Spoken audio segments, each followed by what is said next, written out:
তো tulip flower কিনতে আমি দারাজে ঢুকছিলাম, কিন্তু এর দাম দেখে তো আমি তেল ছাড়াই রান্না হয়ে গেছি।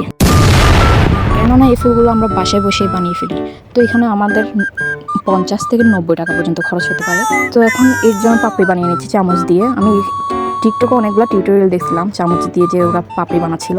তো পাপড়ি এখানে তুলতে গিয়ে আমার একটু তেরা বেঁকা হয়ে গেছে, তোমরা একটু ঠিক করে করবা। আর বাকিগুলো আমি ঠিক করে করছি। তো এখানে আমি ডিটেলস দিয়ে দিচ্ছি কিছু।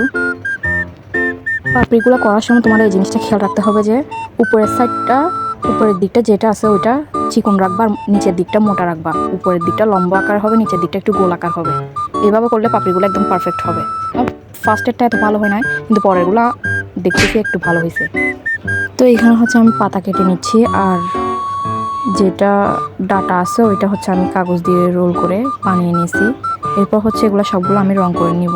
এই রং করতে গিয়ে আমার অবস্থা একদম খারাপ হয়ে গেছে, বা এই যে বিরক্তিকর, এত বিরক্তিকর পুরা। আমার হাতের অবস্থাটা একটু দেখো কী অবস্থা হয়ে গেছে। এরপর হচ্ছে এটা গ্লু স্টিক দিয়ে আমি ডাটাটা লাগিয়ে নিচ্ছি ভালো করে।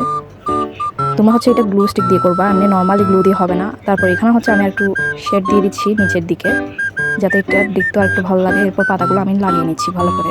এরপর দেখো এটা দেখতে কত বেশি জোস লাগতেছে ভাই, আমি পুরাই ফিদা। ফার্স্টে আমি কোনো একটা জিনিস এত সুন্দর করে বানাইছি। ভিডিওটা কেমন লাগছে কমেন্টে বলো, ভালো লাগলে একটা লাইক করে দিও। টাটা।